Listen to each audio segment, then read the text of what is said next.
This video is brought to you by Alpine Academy, subject English, class 9, Sindh Textbook Board, Jamshoro. English Book 1 for class 9. Unit number 8, People and Places. Unit 8.4, Writing, summarizing a poem and writing an application. Unit number 8, People and Places. Unit 8.4, Writing. Unit number 8.4 ये writing के बारे में है। जैसे writing an application, पहले आपको application लिखने के बारे में एक्सरसाइज दी जा रही है। एक्सरसाइज नंबर 1 है, choose a profession from the list you made at the beginning of this unit number 3.1। Unit number 3.1 में आपने एप्लीकेशन राइटिंग की प्रैक्टिस की थी, उसका रेफरेंस दिया गया है, हवाला दिया गया है। Follow the given format and right a job application for it. अब जॉब एप्लीकेशन आपने लिखनी है, जैसे आप अप्लाई करना चाह रहे हो कहीं भी, ऑफिस में या स्कूल में या किसी एज एन लाइब्रेरियन या किसी भी जगह पे, किसी भी ऑर्गेनाइजेशन में, किसी भी इदारे में आपने एप्लीकेशन जॉब के लिए देनी है, जॉब अप्लाई करने के लिए। तो उसका फॉर्मेट आपको समझाया जा रहा है, how to write a job application. Job application कैसे लिखते हैं, स्टेप्स हैं कुछ। Begin your application with the person's name and organization.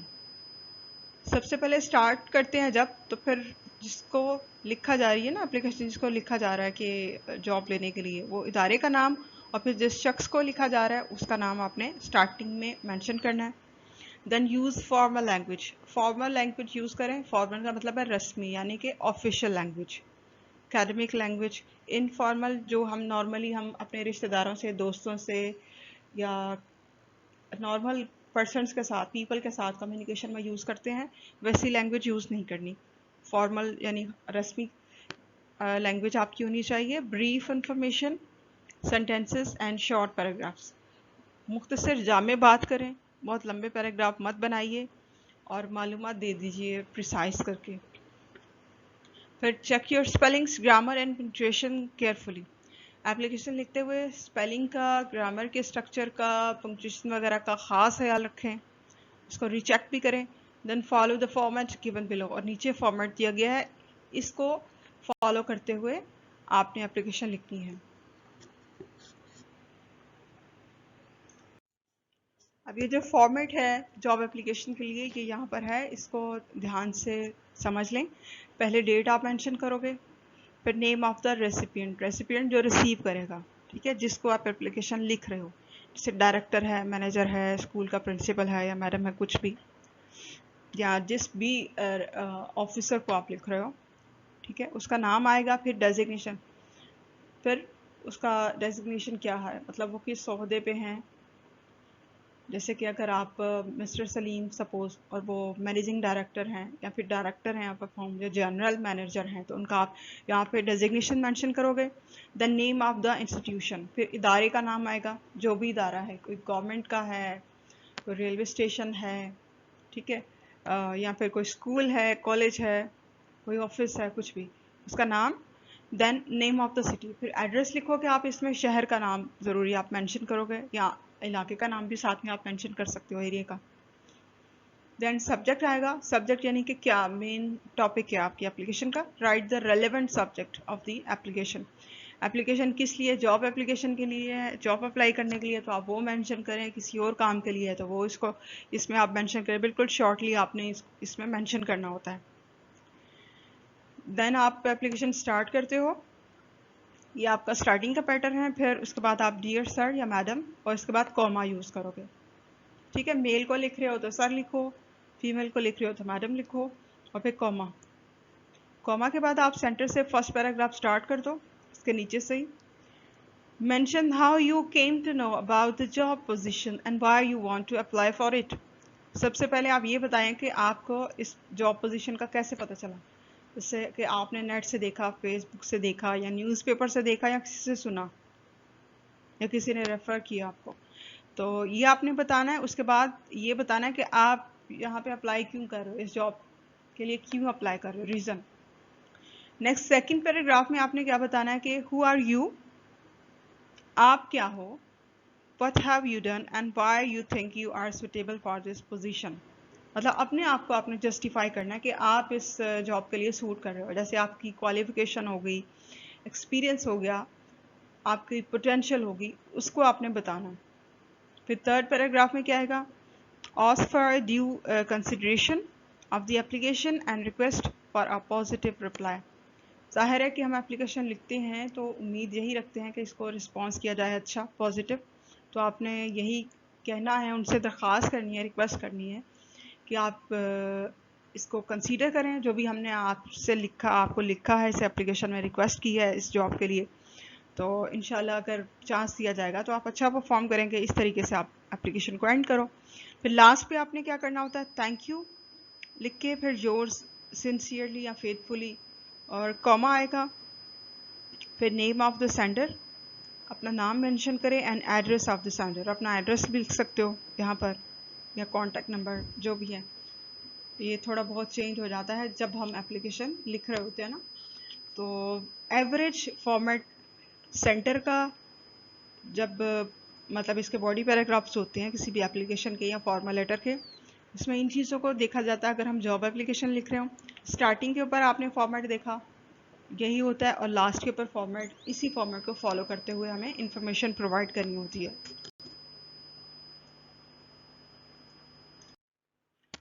अब एक्सरसाइज 2 है, there are 3 positions vacant in your school. आप जिस स्कूल में पढ़ रहे हो वहाँ पर 3 पोजीशन इस वक्त खाली हैं, यानी 3 पोजीशन पे टीचर्स की या किसी भी एम्प्लॉय की ज़रूरत है। योर ब्रदर और sister wants to apply for one of these positions. ज़ाहिर है कि आप तो अभी आप स्टूडेंट हो, अभी आप मैट्रिक में हो, 9th क्लास में पढ़ रहे हो, तो आपके बड़े भाई हैं या बहन हैं, तो उनको मतलब जॉब करनी है, तो वो यहाँ पे अप्लाई कर सकते हैं। Help them in writing an application for one of these positions. तो आप उनकी हेल्प करें कि इस तरह से इस पोजीशन के लिए वो आप एप्लीकेशन लिख के जॉब के लिए अप्लाई करें। तो ये जस्ट एक इंटरेस्टिंग वे में आपको सिचुएशन दी गई है। पर्पस इसका यही है कि जैसे अगर किसी स्कूल में ये पोजीशंस हों जॉब के लिए, तो हम जॉब एप्लीकेशन किस तरह लिखेंगे। After you have written the application, exchange your applications with your partner and give each other positive feedback.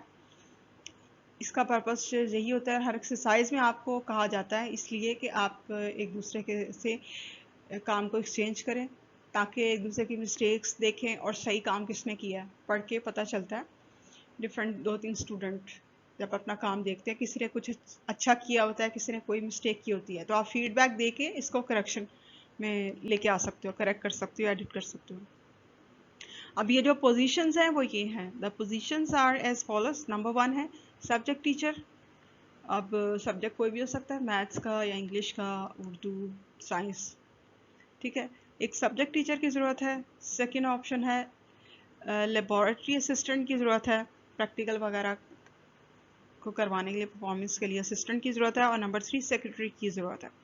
इन तीनों में से कोई भी एक टॉपिक चूज़ करें और उसके ऊपर एप्लीकेशन लिखें। आपको एक सैम्पल एप्लीकेशन प्रोवाइड की जा रही है नेक्स्ट स्लाइड में। अब ये एप्लीकेशन का एक सैम्पल है, ठीक है। आप इससे आइडिया ले सकते हैं और फिर इस तरह की ऐसे मिलती जुलती या इसको एडिट करके कुछ भी आप कंपोज कर सकते हो न्यू एप्लीकेशंस। जैसे कि हमने स्कूल में ये लिखी प्रिंसिपल और द प्रिंसिपल आएगा, दी भी आप इसमें ऐड कर सकते हो। The principal Leeds International School system, ठीक है। अब यहाँ पे सिर्फ स्कूल का नाम मेंशन है। अगर आप नीचे प्लेस का नाम मेंशन करना चाहो, सिटी या कोई एड्रेस देना चाहो, तो फिर यहाँ पे कॉमा लगा के आप name of the city mention करके फिर वहाँ पे फुल स्टॉप लगा दोगे आप। देन सब्जेक्ट है इसका application for job. Respected madam, comma है, humbly stated that I want to be a part of your teaching faculty reserved for ONA level classes, and I am quite confident to get this job because I am educated from prestigious HEC recognized institute and hard work with many school organizations collecting rich teaching experience from there। ठीक है, इसमें आपने बड़े अदब से ये उनको बताया कि आप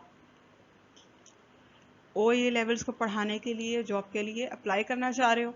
ठीक है, और आपको कॉन्फिडेंस है कि आप अच्छे तरीके से अपना काम कर लोगे। उसके बाद आपने अपनी डिग्री की वर्थ बताई है, हायर एजुकेशन कमीशन से रिकग्नाइज्ड है आपकी डिग्री, और आपने और जगह पे भी काम किया, मतलब आपके पास एक्सपीरियंस भी है।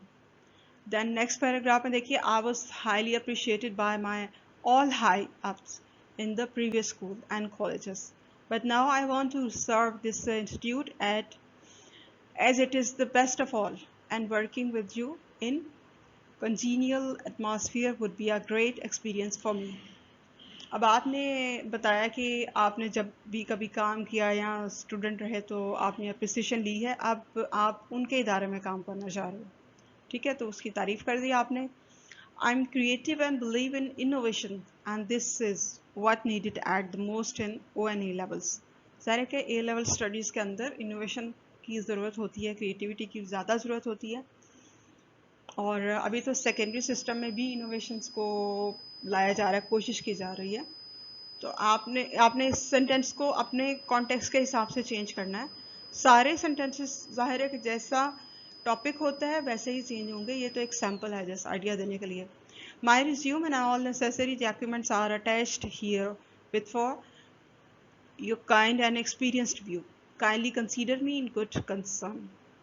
कि आपने बताया कि आपने डॉक्यूमेंट्स वगैरह साथ में अटैच कर दिए हैं, आप उनको चेकिंग कर लें, उनकी चेकिंग करें, और एक्सपीरियंस वगैरह भी साथ में हैं, उनको भी देख लें, और साथ ही आपने कहा है कि आप गुड रिस्पॉन्स की उम्मीद कर रहे हो।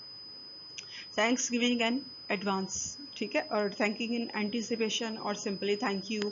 उसके बाद आप इसको एंड कर दो, एंड में आपने उसी तरह से करना है जैसे योर्स सिंसियरली या योर्स फेथफुली, और अपना नाम, डेट वगैरह लिख के इसको आप फिनिश कर लो।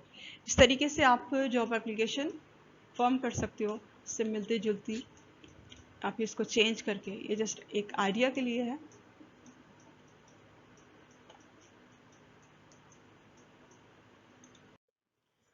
अब ये एक और एप्लीकेशन सैंपल है, जैसे ये टीचर की पोस्ट के लिए लिखी गई है, सब्जेक्ट इसका है एप्लीकेशन फॉर टीचर, और इसके स्टार्ट पे और लास्ट पे उसी तरह से फॉर्मेट आएगा। Respected ma'am, it is stated with reference, यानी कि बड़े अदब के साथ, बड़ी इज़्ज़त के साथ ये कहा जा रहा है, ये मैं बता रहा हूँ। तो रेफरेंस का मतलब होता है इज़्ज़त और एहतराम, जैसे कहते हैं मोदबाना गुजारिश है उर्दू में।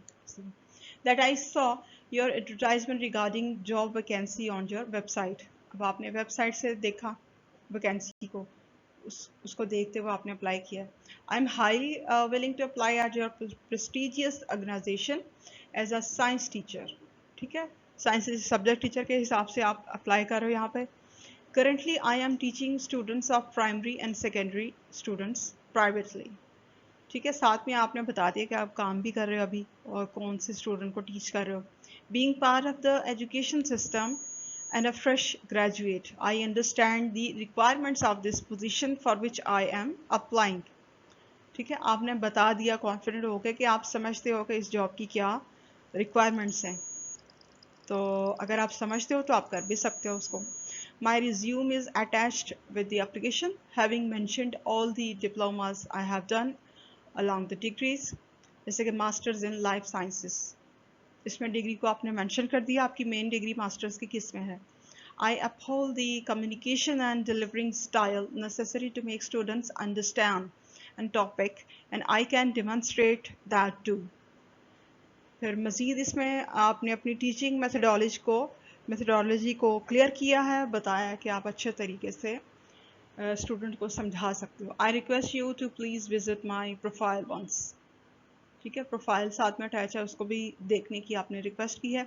आई shall be waiting for an encouraging reply from you and sincerely, आगे नाम, सेंडर का नेम जिसने भी लिखी है, और इसको एंड कर दें।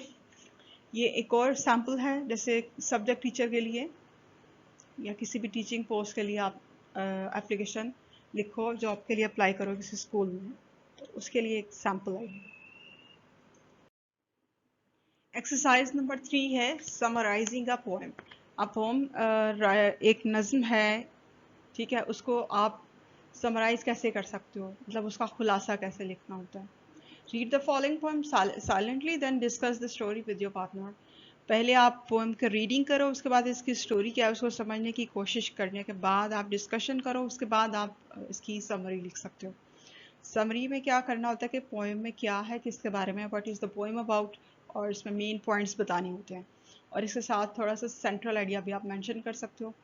तो ये इतना इनफ होता है किसी भी नज़म का खुलासा लिखने के लिए। तो हम पहले पोएम को डिस्कस कर लेते हैं, the miller of the D. ठीक है, डी एक दरिया का नाम है, वहाँ पे एक मिलर रहता था जो ग्रेन्स उनको ग्राइंड करता था। ठीक है, जैसे गंदम के दाने वगैरह होते हैं, उनको ग्राइंड करने का काम होता है, मिलर मैन। चार्ल्स मैके इसका राइटर है, पोइट है। There dwelt a miller hale and bold. एक मिलर रहता था किसी जगह पे, और वो क्या था, हेल का मतलब है स्ट्रॉन्ग एंड हेल्थी। वो बहुत ज़्यादा स्ट्रॉन्ग था, बहुत हेल्दी था और बहुत बहादुर था, bold brave. Beside the river Dee, और वो दरिया का नाम यहाँ पे बताया गया रिवर डी, उसके साथ ही रहता था, उसके पास ही। He worked and sang from morn to night. वो मॉर्न मतलब मॉर्निंग, सुबह से रात तक वो काम करता और साथ में गाया करता था, गीत गाया करता था। नो लार्क मोर ब्लिथ दैन ही। कोई भी लार्क कहते हैं जैसे बुलबुल को कहते हैं, खूबसूरत सा बर्ड होता है, उससे ज़्यादा खुश नहीं होगा जितना वो खुश होता था। ब्लेथ का मतलब होता है चेयरफुल, चेयरफुल है, और विदाउट केयर और विदाउट वरीज, यानी कि जिसको कोई फिक्र नहीं हो, कोई दुख नहीं हो, बहुत खुश रहने वाला। तो इसमें शायर ने कहा कि कोई उससे ज़्यादा शायद कोई बुलबुल भी इतना खुश नहीं होगा जितना कि वो खुश रहता था, बहुत ज़्यादा खुश रहता था वो miller. And this the burden of his song for ever used to be. और वो हमेशा ही इस खुशी में गुनगुनाया करता था, गीत गाया करता था, और ये कहा करता था, आई एनवायर नो बडी नो नॉट, मैं किसी से भी हसद नहीं करता, एंड नो बडी एनवाइज मी, और ना ही कोई मुझसे हसद करता है। वो गुनगुनाते हुए, खुशी में गीत गाते हुए ये अक्सर कहा करता था कि ना तो मैं किसी से हसद करता हूँ और ना ही कोई मुझसे हसद करता है। एक्चुअली पोइम क्या है कि मिलर एक सादा सा सिंपल सा आदमी था जो अपना काम करता रहता था, ग्राइंडिंग करता रहता था दरिया के किनारे। वो अपनी ज़िंदगी से बहुत मुतमईन और खुश था। उसको ज़्यादा का लालच नहीं था कि इससे ज़्यादा हो, और ना वो किसी टेंशन में रहता था, ना दूसरों की तरफ देखता था। बस अपनी ज़िंदगी से जो भी उसके पास मुयस्सर है, जो हासिल है, उससे वो खुश था। ना उसने ये देखना कि मुझसे ज़्यादा लोगों के पास है, क्या मैं इससे ज़्यादा करूं। ठीक है, मतलब बिल्कुल उसके जहन में ज़्यादा लालच और ज़्यादा कुछ हासिल करने का तसव्वुर नहीं था। जो उसके पास था उसी में वो बिल्कुल मुतमईन था और इसमें वो खुश रहता था। उसने कोई इससे रिलेटेड टेंशन वगैरह जहन में नहीं पाली हुई थी। इसी वजह से वो बहुत ज़्यादा खुश था और यही सोचता था कि जैसे मैं हूँ, मेरा दिल साफ़ है, ऐसे ही सारी दुनिया भी खुश है और सबका दिल साफ़ है। ठीक है, ये उसकी सिंप्लिसिटी बताई गई है। और इसके थ्रू एक लेसन भी है, यही लेसन है जो कि हम लास्ट पे डिस्कस करेंगे। नेक्स्ट इसका स्टेंजा है, Thou art wrong, my friend, said old King Hall. अब ये इसका नाम है किंग हॉल, बादशाह का नाम है। उसका गुजर हुआ, उसने सुना उसको गीत गाते हुए या गुनगुनाते हुए, तो उसने उसको कहा कि मेरे दोस्त तुम गलत हो, तुम सही नहीं कह रहे। मतलब यही उसने सुना था ना कि जब वो कह रहा था आई इनवाइट नो बरी एंड नो बरी इनवाइज मी। अब ये दाउ आर्ट का मतलब है यू आर। ये क्लासिक यानी पुरानी लैंग्वेज है, इंग्लिश की, पुराने वर्ड्स हैं, लैंग्वेज में यूज होते हैं, क्लासिकल वर्ड्स हैं। इनका यही मतलब है you are wrong my friend, thou art wrong as wrong can be. तुम बिल्कुल गलत हो, तुम बिल्कुल सही नहीं कर रहे। फॉर, यहाँ पे फॉर का मतलब होता है बिकॉज, क्योंकि। Could my heart be light as thine, I gladly change with thee. कह रहा है कि मेरा दिल तो इतना खुश नहीं है, मेरा दिल ऐसे लाइट नहीं है, वो बर्डन है, भारी है, क्योंकि इसमें बहुत सारी परेशानियां हैं, बहुत भरा हुआ है, ये फिक्र वो फिक्र। तो अगर मेरा दिल भी इसी तरह लाइट होता तो मैं भी तुम्हारी तरह खुशी होता। And tell me now what makes thee sing with voice so loud and free. और मुझे ज़रा तुम ये बताओ कि कौन सी ऐसी चीज़ है, दी का मतलब भी यू है, ये भी ओल्ड क्लासिक लैंग्वेज का वर्ड है, कि तुम जो गा रहे हो कौन सी ऐसी चीज़ है जिसकी वजह से तुम गा रहे हो और इतनी अच्छी आवाज़ में, मतलब लाउड, इतनी ऊंची आवाज़ में and free. Loud and free का मतलब यह है कि बिल्कुल बगैर फिक्र फाके के, बिल्कुल आज़ाद होके और फ्रेशली आवाज़ में तुम गुनगुनाते हो, तुम गा रहे हो, क्या वजह है इसकी? वाइल आई एम सैड, जबकि मैं बहुत दुखी हूँ। दो आई एम द किंग, हालांकि मैं बादशाह हूँ। मतलब एक नॉर्मल, वो एक मिलर मैन है और वो एक बादशाह है और वो उसको कह रहा है कि मुझे तो बड़ा दुख है, मेरा दिल तो बहुत ज़्यादा परेशानियों में डूबा हुआ है, या बहुत ज़्यादा मुझे फ़िक्रें हैं, और तुम इतना केयर फ्री हो और गा रहे हो, गुनगुना रहे हो, हालांकि मैं तो एक बादशाह हूँ।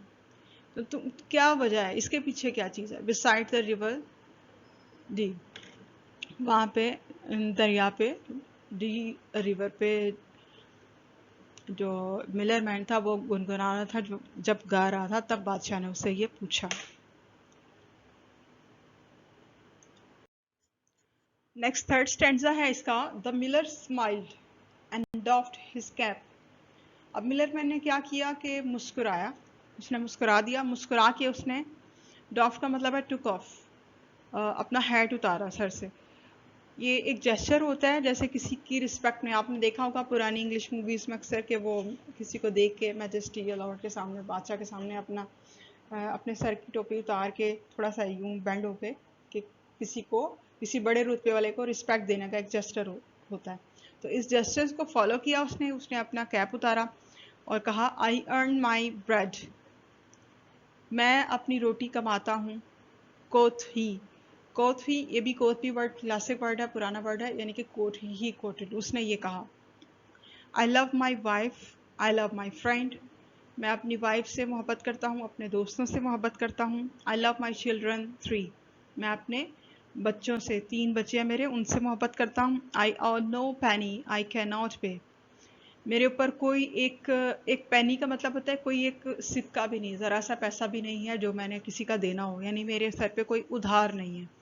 आई थैंक द रिवर डी, मैं इस दरिया का, इस रिवर डी का शुक्रिया अदा करता हूँ। That returns the mill that grinds the corn, जो कि ये सारे मेरे जो गल्ला वगैरह है अनाज, उसको पीस देता है, ग्राइंड करता है, उससे मुझे फ्लोर मिलता है जिसको मैं बेचता हूँ। मतलब मेरी वर्किंग होती है यहाँ पे, तो मैं दरिया का शुक्र अदा करता हूँ, उसका शुक्रिया करता हूँ। To feed my babes and me, तो इससे क्या होता है कि मेरे इस सारे काम से मैं भी खाता हूँ, मैं भी, मुझे भी रिस्क मिलता है और मेरे बच्चे भी खाते हैं, मेरी फैमिली भी खाती है। तो ये सारी सिचुएशन है, ये सारी सूरत हाल है, इसकी वजह से मैं खुश हूँ। यानी मुझे कोई मसला नहीं कि मैं जो भी जितना भी काम करता हूँ, ठीक है, उससे मेरे पास कोई मसाइल नहीं है, ना कोई मेरे पे बोझ है, ना कोई कर्जा है, आराम से हमें खाने के लिए मिल जाता है, हम हंसी खुशी ज़िंदगी गुजारते हैं, मोहब्बत है, मोहब्बत से ज़िंदगी गुजारते हैं, और हमें जो हमें चाहिए होता है खाने के लिए वो हमें मिल जाता है। इस तरह मेरा काम चल रहा है, तो मैं परेशान क्यों हूँ? इस वजह से मैं खुश हूँ। ये उसने कहा बादशाह को, उसकी बादशाह ये जवाब दिया बादशाह ने, ठीक है, क्योंकि वो जिस अंदाज से वो गीत गा रहा था और जो उसका अंदाज था बात करने का, जो स्टाइल था, उसको देख के ये लग रहा था कि ये इंसान इतना खुश है कि इसको कोई परेशानी नहीं, इसका दिल भी इतना ही मुतमईन है। तो ऐसी कौन सी चीज़ है या ऐसी कौन सी वजह है? तो बादशाह उससे पूछने पर मजबूर हो गया। अब नेक्स्ट देखिए। Good friend said hall, hall बादशाह ने कहा, एंड साइड अ वाइल, ठीक कहा मेरे दोस्त। और उसने साइड का मतलब एक आह भरी, थोड़ी सी देर के लिए ना, एकदम सुन के कहा, एक आह भरी और कहा, बहुत अच्छे मेरे दोस्त, फेयरवेल एंड हैप्पी बी। फिर उसने उसको कहा, यानी फेयरवेल का मतलब गुड बाय कहना, अल्लाह हाफिज, और हमेशा खुश रहो। But say no more if thou dost say true, अगर तुम सच कहना चाहते हो तो फिर ये आइंदा से ना कहना, दैट नो मैन इनवाइज दी, कि कोई भी तुमसे हसद नहीं करता। मतलब ये कि उसने उसको कहा कि ये तुम सही नहीं कह रहे, तुम तो किसी से हसद नहीं करते, लेकिन ऐसा नहीं है कि कोई भी तुमसे हसद नहीं करता। That no man advise thee thy mealy cap, तुम्हारी जो ये कैप है, तुम्हारा जो हेड है, उसकी टोपी, जैसे वो, क्योंकि वो चक्की पीसने का काम करता है तो उस पर आटा वाटा लग ही जाता है, कुछ चीज़ें इस तरह। तो उसको उसने रेफ़र किया कि ये जो शाबी कैप है तुम्हारी, ये मेरे क्राउन, मेरे ताज से ज़्यादा कीमती है, इज़ वर्थ माई क्राउन, जो मेरा ताज है सर पे, इससे ज़्यादा कीमती है, इसकी कीमत ज़्यादा है। अब ये उसकी तारीफ़ कर रहा है उस मिलर की। दाई मिल माई किंगडम्स फील, और दाई का मतलब योर, तुम्हारी जो मिल है वो भी मुझसे, मेरी सल्तनत से भी ज़्यादा समझें कि कीमती अच्छी है। Such man as thou are England's boast, तुम इस तरह के इंसान हो कि जिसके ऊपर इंग्लैंड जो है वो जैसे फील करे, सोर्स ऑफ प्राइड हो तुम, इस पे गुरूर कर सके, जैसे उसकी तारीफ में कह रहा है। ओ मिलर्स ऑफ द डी के एम मिलर, मिलर मैन, मतलब वो अपने अल्फाज से फिर मिलर मैन की तारीफ करता है कि नहीं तुम बहुत बेहतर हो।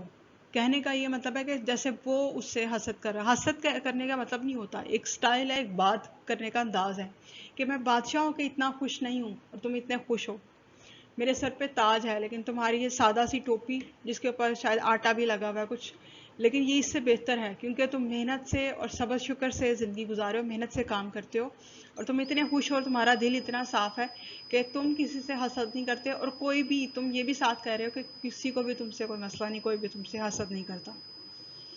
तो ये बहुत खूबसूरत पोइम है और इसके पीछे मैसेज क्या छुपा हुआ है कि साफ दिल वाले, अच्छी नीयत हो, साफ सुथरा दिल हो, तो उस इंसान के ऊपर अल्लाह ताला की ज़्यादा रहमत होती है। अपनी सोच को पॉजिटिव रखना चाहिए, एटीट्यूड को पॉजिटिव रखना चाहिए। अब इसकी मिलर की ज़िंदगी में क्या है, एक सादगी है, सिंप्लिसिटी है, मोहब्बत है, लव है, अपने लिए भी, अपनी फैमिली के लिए भी और दूसरे इंसानों के लिए भी। क्योंकि वो एक तो ये कह रहा है कि मैं भी किसी से जेलस नहीं हूँ और कोई मुझसे भी नहीं जलता, किसी को मुझसे भी कोई प्रॉब्लम नहीं, और जितना भी वो रूखी सूखी जितनी में भी उसकी ज़िंदगी का गुजारा हो रहा है वो उसी से खुश है, वो उसके लिए इनफ है। सिंप्लिसिटी है, लव है, ठीक है। इसके बाद कंटेंटमेंट है, सब्र है, सब्र और मुतमईन होना, शुक्रगुजार होना, ठीक है। ये बहुत बड़ी चीज़ें हैं। मुंह से कहना और सही फील करना, इन दोनों में बहुत फ़र्क होता है। तो मिलर अंदर से इसको इस चीज़ पे यकीन था, ईमान था और वो इस चीज़ को फील करता था, शुक्रगुजार था वो। और वो सिर्फ शुक्रगुजार नहीं, वो मुतमईन भी था कि उसको और कुछ नहीं चाहिए। तो ये सारी चीज़ें काफ़ी होती हैं एक अच्छी ज़िंदगी और खुशगवार ज़िंदगी गुजारने के लिए, हैप्पी लाइफ के लिए, कि दिल में कोई परेशानी नहीं होती। जब हम दूसरों को देखते हैं कि वो मुझसे ज़्यादा कर रहा है, उसके पास बहुत कुछ है, या मेरे पास है ये कम है, मुझे ये करना है, ये चाहिए, जब हम इन चीज़ों में फंस जाते हैं और जो हमारे पास होता है उसको नहीं देखते, तो हमारी एंग्जाइटीज़ में, परेशानियों में, फ़िक्रों में, हमारी मेहनत में, काम में फ़र्क पड़ता जाता है, ये बढ़ती जाती हैं। और इन चीज़ों के बहुत ज़्यादा बढ़ने की वजह से इंसान लालच की तरफ भी चला जाता है। तो केयर फ्री लाइफ गुजारने के लिए यही है कि आप सिंप्लिसिटी को अपनाइए, और सेकेंडली कि कंटेंटमेंट, शुक्रगुजारी को, सब्र को, इसको अपनाइए। तो ये बहुत बड़ी एक दौलत है, ओरिजिनल दौलत यही होती है जिससे आपके दिल को सुकून मिलता है और आप एक अच्छी ज़िंदगी गुजार सकते हो। यानी कि आप अपनी ज़िंदगी से मुतमईन हो, किसी और चीज़ की ख्वाहिश नहीं, तो आपको कोई चीज़ टीज़ नहीं करेगी, बिल्कुल आपको कोई परेशानी नहीं होगी। So that's it. ये सारी पोइम थी। अब इसकी समरी है वो आपको हम बताते हैं कैसे लिखनी है। वैसे आप खुद भी कोशिश करके इसको ट्राई कर सकते हो, ठीक है। आगे नीचे ये मीनिंग्स हैं कुछ। The meanings of the following words used in the poem are given in the glossary at the end of the book. Book के लास्ट पे ग्लॉसरी है, वहाँ पे वर्ड्स हैं, इनके मीनिंग्स भी वहाँ पर मैंशन हुए। आप वहाँ से देखें और इनको नोट डाउन करें और लर्न भी करें। इससे आपकी वोकेबलरी इम्प्रूव भी होगी, सिनोनिम्स भी आपको आएंगे। ड्वेल्व का मतलब रहना, यानी वो रहता था। मिलर मैन जो ग्राइंड्स करता है क्रेन्स को। हेल हेल्दी और स्ट्रॉन्ग को कहते हैं। बोल्ड ब्रेव बहादुर। लार्क बुलबुल को कहते हैं, small cute bird. Blitz cheerful happy. Burden वजन। एनवाय हसद करना। दाओ आर्ट यू आर तुम हो। दाइन तुम्हारा, योर, दी का मतलब भी है यू। ये सारे ये वर्ड जो है ना, दाओ आर्ट, दाइन, दाओ, दी, ये सारे क्लासिकल वर्ड्स हैं इंग्लिश के, ठीक है। दाइन, योर, दी, यू यानी तुम। डॉफ्ट का मतलब उतारा, take off the hat in as a gesture of respect. Quoth means कहा, कोथ। सेड, साइड आह भरी। अवाइल उसी वक्त या उस दौरान। दावतस्ट यू आर, तुम हो, इसका भी वही मतलब हुआ। नीली, shabby, boast, source of pride. Unit number 8.4 summary है। Summary of the poem the miller of the Dee. The miller is the person who owns and runs a flour mill in which grains are ground into the flour. Grains पीसने वाली चक्की जो है वो Miller man चलाता है, उस पर काम करता है। The miller lives beside the river Dee, Dee दरिया का नाम है। रिवर डी के पास ही मिलर मैन रहता है। The miller of the D is thinking about his happy and content life by saying that he is a carefree, he's carefree and does not envy anyone and no one envies him. वो बहुत खुश है अपनी ज़िंदगी से और इस तरह से वो कह रहा होता है जैसे मुझे किसी चीज़ की, जैसे किसी शख्स को कोई परवाह नहीं होती, किसी चीज़ की कोई दुख नहीं होता, और वो कहता है कि मैं किसी से हसद नहीं करता और ना ही मुझसे कोई हसद करता है। The king hall said to the miller of the D that he was wrong because the king had a heart full of worries. उसने कहा कि नहीं, मिलर को कहता है कि तुम सही नहीं कह रहे क्योंकि मेरा दिल तो बहुत ज़्यादा भरा हुआ है, परेशानियों में घिरा हुआ है, इसमें बहुत सारी फिक्रें हैं। And he did not believe that anyone could be as carefree in this world as the miller. और उसको यकीन नहीं है, और वो नहीं कह रहा कि नहीं उससे ज़्यादा, उस मिलर से ज़्यादा कोई भी शख्स इतना खुश और इतना आज़ाद हो सकता है, इतना मतलब फ़िक्रों से आज़ाद शख्स हो सकता है जितना कि मिलर उसको लग रहा है। The miller man lives a simple, contented and carefree life. He has no worries and he never curses his fate. वो कभी अपनी किस्मत को बुरा भला नहीं कहता। He stays happy and never desires for what he cannot get. और वो हमेशा खुश रहता है क्योंकि कभी वो इस चीज़ की ख्वाहिश नहीं करता जो वो हासिल नहीं कर सकता।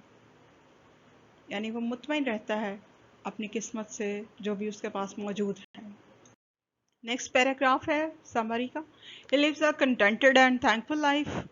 बहुत कनात पसंद और शुक्रगुजार ज़िंदगी गुजार रहा है। He is not jealous of anyone. He is a happy person and his merry songs can be compared with the songs of the lark. खुशी में वो जो गुनगुना रहा होता है, गा रहा होता है, वो इतने अच्छे उसके सॉन्ग्स होते हैं, सुरीले होते हैं कि उनको जैसे बुलबुल के गाने हैं उससे कंपेयर किया जा सकता है। ये राइटर ने लिखा है। मतलब बुलबुल की आवाज़ तो बहुत खूबसूरत होती है, मकसद कहने का ये है जैसे बुलबुल खुशी में गुनगुनाती है, गीत गाती है, इसी तरह ये केयर फ्री होकर खुशी में गुनगुना रहा होता है, गीत गा रहा होता है miller man. The king realises the value of simplicity and contentment of life and appreciates the miller by saying that his mealy cap and his mill are more precious than his crown and the kingdom. बादशाह को महसूस होता है, वो महसूस कर लेता है कि सादगी और कनात पसंदी की क्या कीमत है, ज़िंदगी में कितनी अहमियत है। इसलिए फिर वो मान लेता है कि उसकी जो कैप है, उसकी जो उसने कैप, उसका हैट जो है वो, और उसकी जो मिल है वो उसकी सल्तनत से भी ज़्यादा दोनों कीमती हैं। He further says that he is the one who envies the miller. फिर कहता है कि हाँ, एक बंदा है, यानी मैं हूँ जो तुमसे जेलस हो रहा हूँ, क्योंकि मैं तो इतनी परेशानियों में और रहता हूँ, फ़िक्रों में रहता हूँ, मुझे ये टेंशन है, वो टेंशन है, 100 तरह के मसले मसाइल हैं, और तुम इतने खुश हो, तुम इतने मुतमईन हो, मेरा दिल इस तरह का नहीं है, तो इस हिसाब से मैं तुमसे जेलस हो सकता हूँ या हो रहा हूँ। And the people who like miller are the pride of England. और वो मिलर भी और इसके साथ वो लोग जो कि पसंद करते हैं उस मिलर को, वो इंग्लैंड का गरूर हैं। यानी वो इस तरह के हैं कि जिन सोर्स ऑफ प्राइड हैं कि जिनसे इंसान जिनको आइडियल कह सके, उन पे गुरूर कर सके। We learn that the secret of a carefree, satisfied and happy life lies in the simplicity, contentment and acceptance of your faith of life. ठीक है। एंड क्योंकि हमारी ज़िंदगी में जो, अगर हम ज़िंदगी को खुशी से गुजारना चाहते हैं, बेफिक्री में गुजारना चाहते हैं, तो फिर क्या है कि सादगी को अपनाया जाए, कनात पसंदी को, शुक्रगुजारी को अपनाया जाए, और जो भी हमारे पास है, हमारे नसीब में है, मौजूद है उसको कबूल किया जाए और ज़्यादा की ख्वाहिश ना की जाए। We can live a happy and appreciable life if we adopt simplicity and don't envy anyone. इसके अलावा हम सादगी को अपनाएं और किसी दूसरे से हसद ना करें, किसी दूसरे से जेलस ना हो, किसी दूसरे पे नज़र ना रखें। इस तरीके से भी एक हम अच्छी और हैप्पी ज़िंदगी गुजार सकते हैं। तो स्टूडेंट ये एक समरी है, एक सैम्पल समरी है, ज़रूरी नहीं कि आप इसी तरह से लिखो। आप खुद भी पढ़ के सीक्वेंस में, जैसे आपने पोएम पढ़ी, आपको एक्सप्लेन की गई, आप बार बार उसको 2-3 दफ़ा पढ़ो, फिर इस समरी को पढ़ो, उसके बाद आप खुद भी लिख सकते हो, क्योंकि बहुत सिंपल स्टोरी है, आपको समझ भी आ गई होगी। तो आप अपनी ऑन वर्डिंग में इसको समराइज कर सकते हो, इसका खुलासा लिख सकते हो। स्टूडेंट ये है exercise number 4। After you have orally discussed the story in pairs, write the story in your own words on a sheet of paper and this will be summary of the poem. Means इसमें यही है कि जैसे आपने poem सारी पढ़ ली, discuss भी कर ली, अब आपको इसकी स्टोरी की चीज़ों की समझ आ गई। इसके बाद आप खुद से एक पेपर पे समरी लिखें। आप खुद से कैसे लिखनी है आपको थोड़ा सा ये बताया गया है, थोड़े स्टेप्स बताए गए हैं, ठीक है। क्योंकि इसका पर्पज़ यही है, इसका मकसद ये हरगिज़ नहीं है कि आप इसकी समरी कहीं से भी याद कर लो या रट लो। इसका पर्पज़ ये है कि कोई भी चीज़ आप पढ़ते हो, फिर उसको आप समझो, समझने के बाद आप खुद से कैसे समरी लिख सकोगे। खुद से क्रिएटिविटी के तौर पे अपनी ऑन वर्डिंग में खुलासा लिखना, इस टेक्निक को सिखाना, ये इस एक्सरसाइज का मकसद है। So find out the meanings of unfamiliar words. सबसे पहले तो जब आप पोएम पढ़ो तो उसमें जो आपने अल्फाज पहले नहीं सुने उनको आप अंडरलाइन करें, फिर उनके मीनिंग्स देखें, सर्च करें, यानी वर्ड्स के मीनिंग अब आपको पता चल गए। फिर आपने क्या करना है, look at the title of the poem to see what it is about. फिर टाइटल को ज़रा सोचना है कि टाइटल जो भी है किसके बारे में। तो जिस बारे में टाइटल होगा वही इसकी थीम से रिलेटेड होगा, और स्टोरीज किसके बारे में, कैरेक्टर है या कोई इंसिडेंट है या कोई मैसेज है, उससे हमें टाइटल से उसका अंदाज़ा हो जाएगा। देन है step number 3, read each stanza slowly. Aahista Aahista एक एक स्टैंजा पढ़ें, at least a couple of times, यानी कुछ दफ़ा ज़रूर पढ़ें, जैसे 4-5 मरतबा ज़रूर पढ़ें। And try to understand what it means, और समझने की कोशिश करें कि स्टैंजा का मतलब क्या है, क्योंकि एकदम एक दफ़ा पढ़ने से पूरा मतलब समझ में नहीं आ जाता।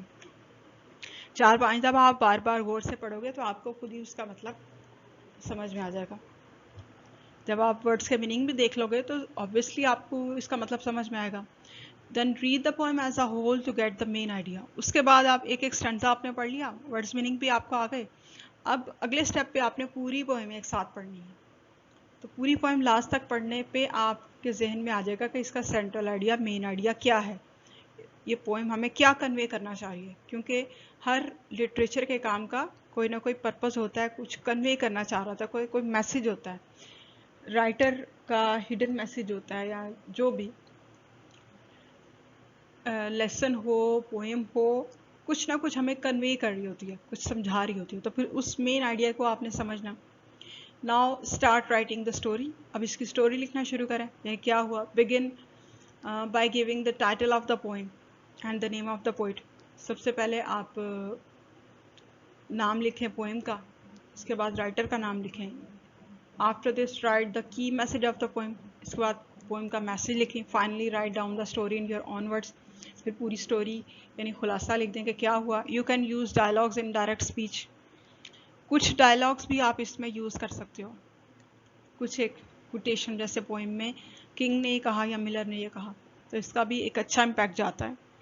When you have finished, exchange your paper with another pair, read each other's work and give critical feedback. In the light of the feedback that you receive from the other pair, make the necessary changes, edit your work for spelling, grammar and punctuation errors, and then rewrite the corrected story in your notebooks. ठीक है, अब आपने कैसे start करनी है वो just एक आपको सैम्पल दिया गया था। अब इस तरीके से आप, जैसे कि the poem the miller of the Dee is written by Charles Mackay. ठीक है, the poem is about the importance of the simplicity, contentment and मतलब सिंप्लिसिटी, कंटेंटमेंट है, हैप्पीनेस ऑफ, ये जो of life, living life, life को कैसे खुशगवार तरीके से गुजारना है, इसका मैसेज क्या है। पहले आप थोड़ा सा मैसेज का आइडिया दे दो, उसके बाद आप स्टोरी स्टार्ट करो कि मिलर कौन था, किस तरह था, ये वो, और क्या उसकी बात हुई, फिर बादशाह ने क्या कहा, लास्ट पे क्या कहा। तो आप सैम्पल समरी पढ़ के इन स्टेप्स को भी पढ़ें, फिर पोइम को पढ़ें, और फिर खुद से एक समरी ज़रूर लिखें इस पोइम की। इस तरह से आप सीख जाओगे कि how to summarise a poem, खुलासा किस तरह से लिखा जाता है।